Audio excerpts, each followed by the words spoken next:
Olá, boa noite. Veja os destaques dos 70 minutos deste sábado. O Partido dos Trabalhadores realiza reunião e define deputado Cícero Magalhães como vice na chapa do prefeito Elmano Ferrer. Acabou o mistério. Prefeito de Timon anuncia nome que disputará as eleições da cidade com apoio da base governista. Shopping da cidade ainda é alvo de reclamações de comerciantes do local. Falta de adaptação ainda é o grande problema. E ainda, seca no interior do estado tem castigado a população. O 70 minutos já está no ar.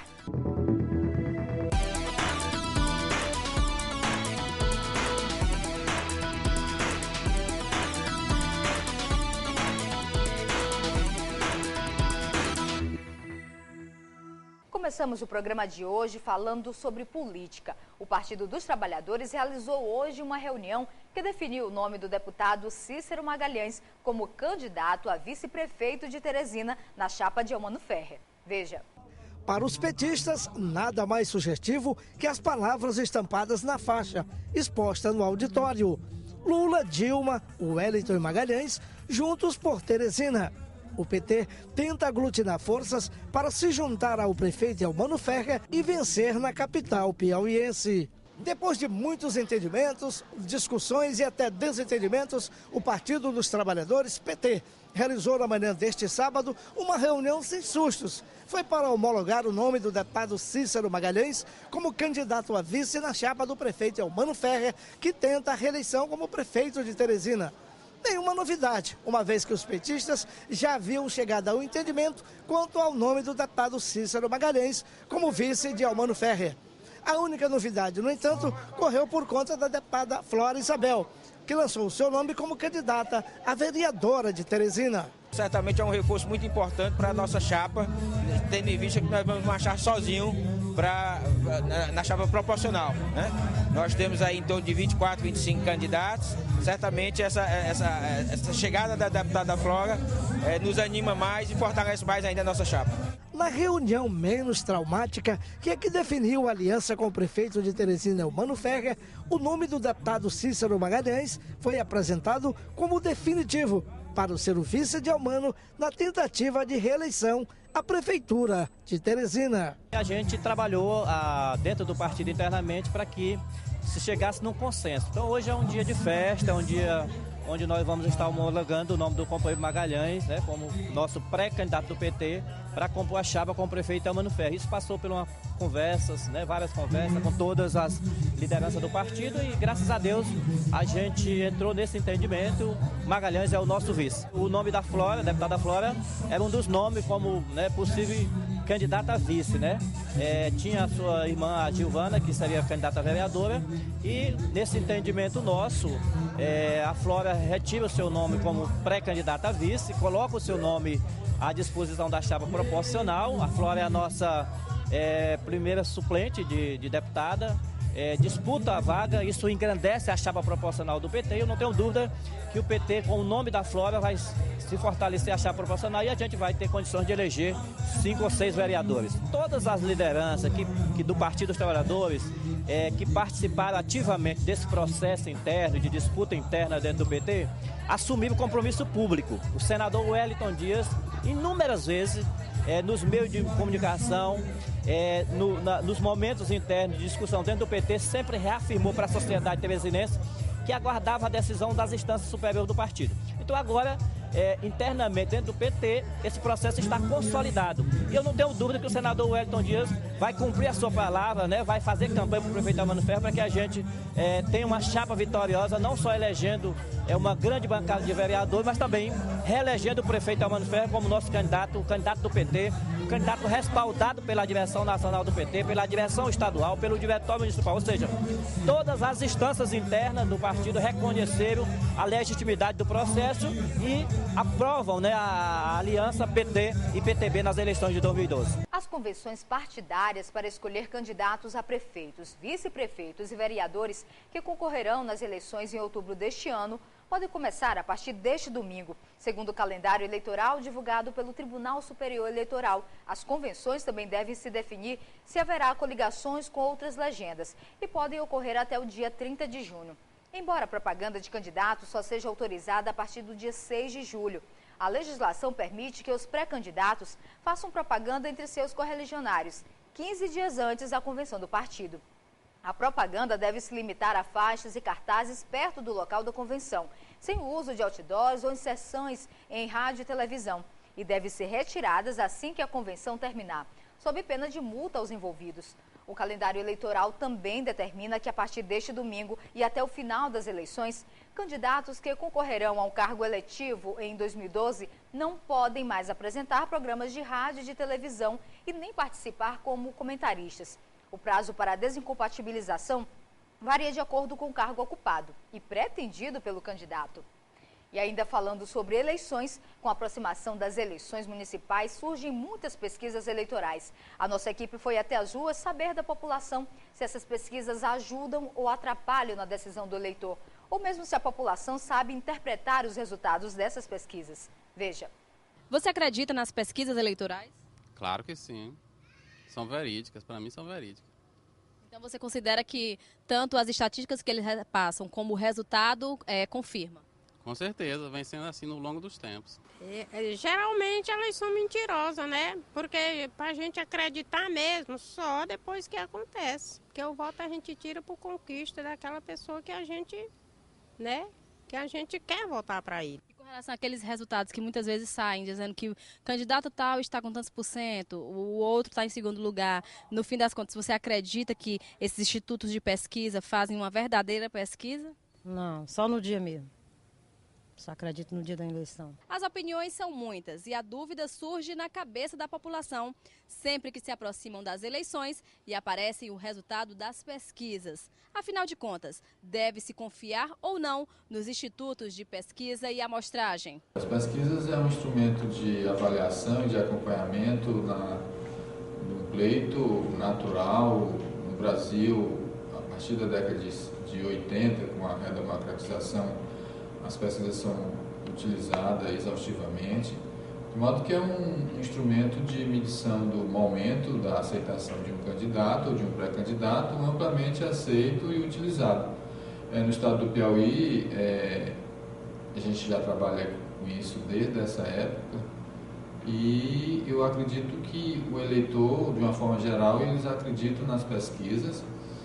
Embora a gente, em época de eleição, apareçam muitos institutos, às vezes não, sem um perfil profissional, e às vezes os números divergem, e isso causa uma certa confusão na cabeça do eleitor, mas eu acredito que, de uma forma geral, é uma maneira, como eu falei, de acompanhar o desempenho dos candidatos, da aceitação, que é tanto do parte do público quanto dos partidos, dos candidatos, da equipe de campanha, sistematicamente acompanhando o desempenho dos seus candidatos pelas pesquisas. Atualmente, com 500 mil eleitores em Teresina, as pesquisas são elaboradas em cima da amostra e considerando as margens de erro. A pesquisa se inicia com a problemática apresentada ao Instituto. O que é que os candidatos ou os pré-candidatos estão querendo saber do eleitor? É claro que a variável principal é a intenção de voto, mas tem várias outras variáveis que servem para o planejamento de uma campanha.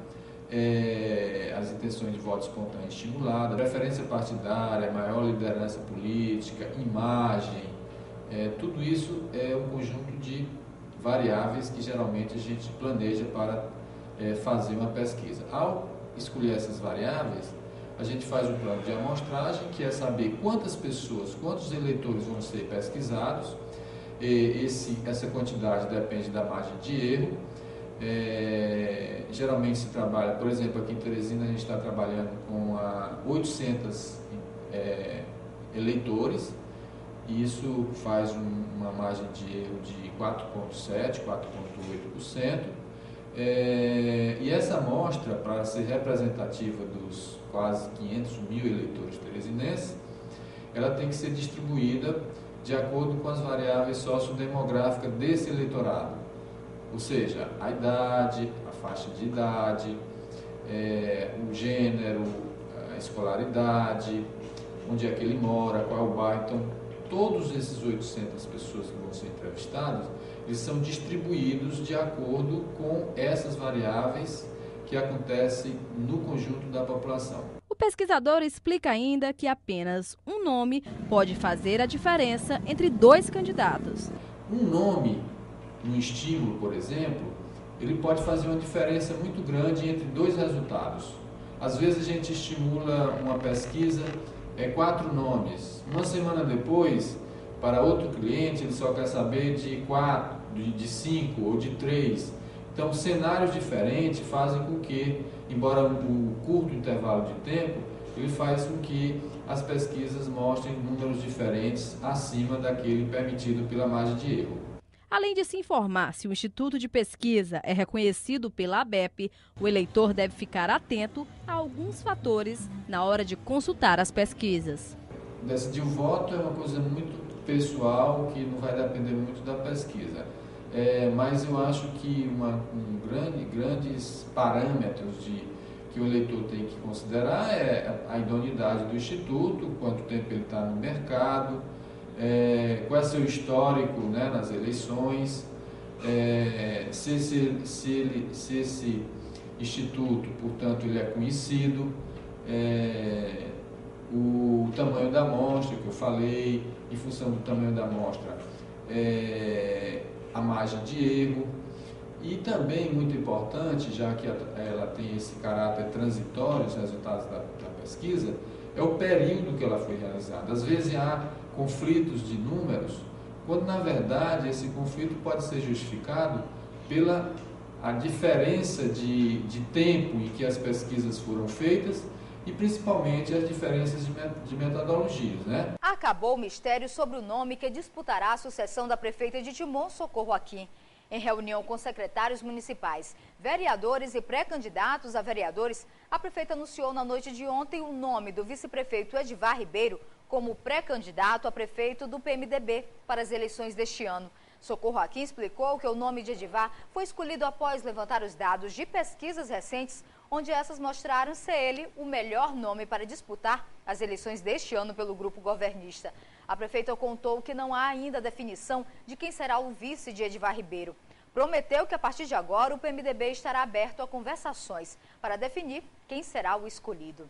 E olha só, agora mudando de assunto, o dia 9 de junho é o Dia Estadual da Pessoa com Deficiência. O governo do estado do Piauí, por meio da Secretaria Estadual para a Inclusão da Pessoa com Deficiência, vem desenvolvendo ações de inclusão e conscientização em todo o estado. Em comemoração pela passagem do Dia Estadual, a Assembleia Legislativa do Piauí irá realizar uma sessão solene na próxima segunda-feira, a partir das 9 horas, por proposição da deputada estadual Rejane Dias. No próximo sábado, as entidades que lutam pelos direitos das pessoas com deficiência vão realizar uma confraternização para comemorar a passagem desta data. O secretário Helder Jacobina afirma que o Piauí tem feito muito pelas pessoas com deficiência, como, por exemplo, a lei do passe livre, que já distribuiu mais de 16 mil carteiras em todo o estado. E olha só, continuando ainda a falar sobre esse assunto, de acordo com a lei sancionada em 2004, agências bancárias e estações rodoviárias e ferroviárias do Piauí teriam que manter cadeiras de rodas à disposição de idosos, portadores de necessidades especiais e pessoas circunstancialmente necessitadas do uso desse equipamento. No entanto, a nossa equipe constatou que a lei não está sendo cumprida. Veja. Agências bancárias, estações rodoviárias e ferroviárias do estado do Piauí devem disponibilizar cadeiras de rodas às pessoas que necessitam e frequentam estes locais. Isso é lei, mas como toda lei, ela nem sempre é cumprida. Olha, infelizmente essa lei ela foi aprovada em 2004. A deputada nem é mais deputada, que é a José Maria Leão de Floriano, e a gente espera que o poder público e que também as entidades, tanto as entidades comunitárias como o povo geral, possa fazer essa lei cumprir. São 8 anos que precisa, tanto na rodoviária, a único lugar que tem realmente é a rodoviária, cadeira de roda. Rodoviária, as ferroviárias e os bancos, tanto os bancos públicos e privados. As cadeiras de rodas são necessárias não só para as pessoas com deficiência permanente, mas também para as temporárias causadas por acidentes ou cirurgias e idosos de idade avançada. Não é só para o cadeirante, não é só para o idoso, mas para eventualmente a pessoa ter um acidente, ter a cadeira de roda para você se locomover. E a lei ela é muito clara, ela diz até aqui, se não tiver o cumprimento, tem que pagar 500 UFIs do próprio Estado. Então, e a gente está pedindo aos deputados que façam audiência pública, chamando a FEBRABAN, chamando a OAB, chamando os Ministérios Públicos, chamando também a Ascante, chamando os idosos, chamando o povo em geral e chamando também para a responsabilidade a secretaria, que é responsável, que é a SASC, para poder fazer a cobrança disso aqui. Que a SASC ela tem o Conselho do Idoso, Conselho da Juventude, Conselho do Idoso, da Juventude e também o Conselho Tutelar. Então a gente espera que, através disso aqui, possa realmente ser feito a mudança dentro dos bancos. Os bancos precisam ter essa cadeira. A cadeira é de um benefício muito grande para a comunidade. E também nas ferroviárias. E a única rodoviária que tem é a de Teresina. As outras rodoviárias nenhuma, acredito que não tem. A lei número 5.390 é de maio de 2004, mas hoje, 8 anos depois, ainda é muito fácil notar que muitos destes estabelecimentos a ignora e quem sofre é a população com a falta de acessibilidade. Um dos motivos para o seu não cumprimento pode ser a falta de fiscalização. Eu acho que é porque não teve cobrança. Eu acho que os bancos realmente ganham muito dinheiro.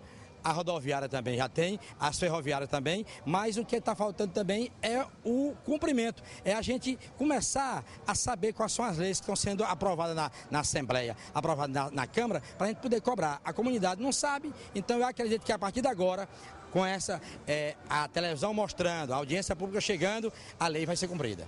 E agora mudando de assunto, e um assunto muito triste. A colisão envolvendo um veículo Fiat e uma caminhonete Hilux deixou 5 pessoas mortas neste sábado, na BR-343. O acidente ocorreu entre as cidades de Campo Maior e Altos. Os mortos foram Leodivan Pereira Lima, de 45 anos, Bernadette Maria Lima, de 50 anos, Leônidas Pereira Lima, também de 50 anos, Rita Teixeira Soares, de 40 anos, e uma criança de 2 anos, que ainda não foi identificada. Todos eram naturais da cidade de Regeneração, localizada a 147 quilômetros de Teresina. As vítimas fatais estavam no mesmo veículo e eram da mesma família.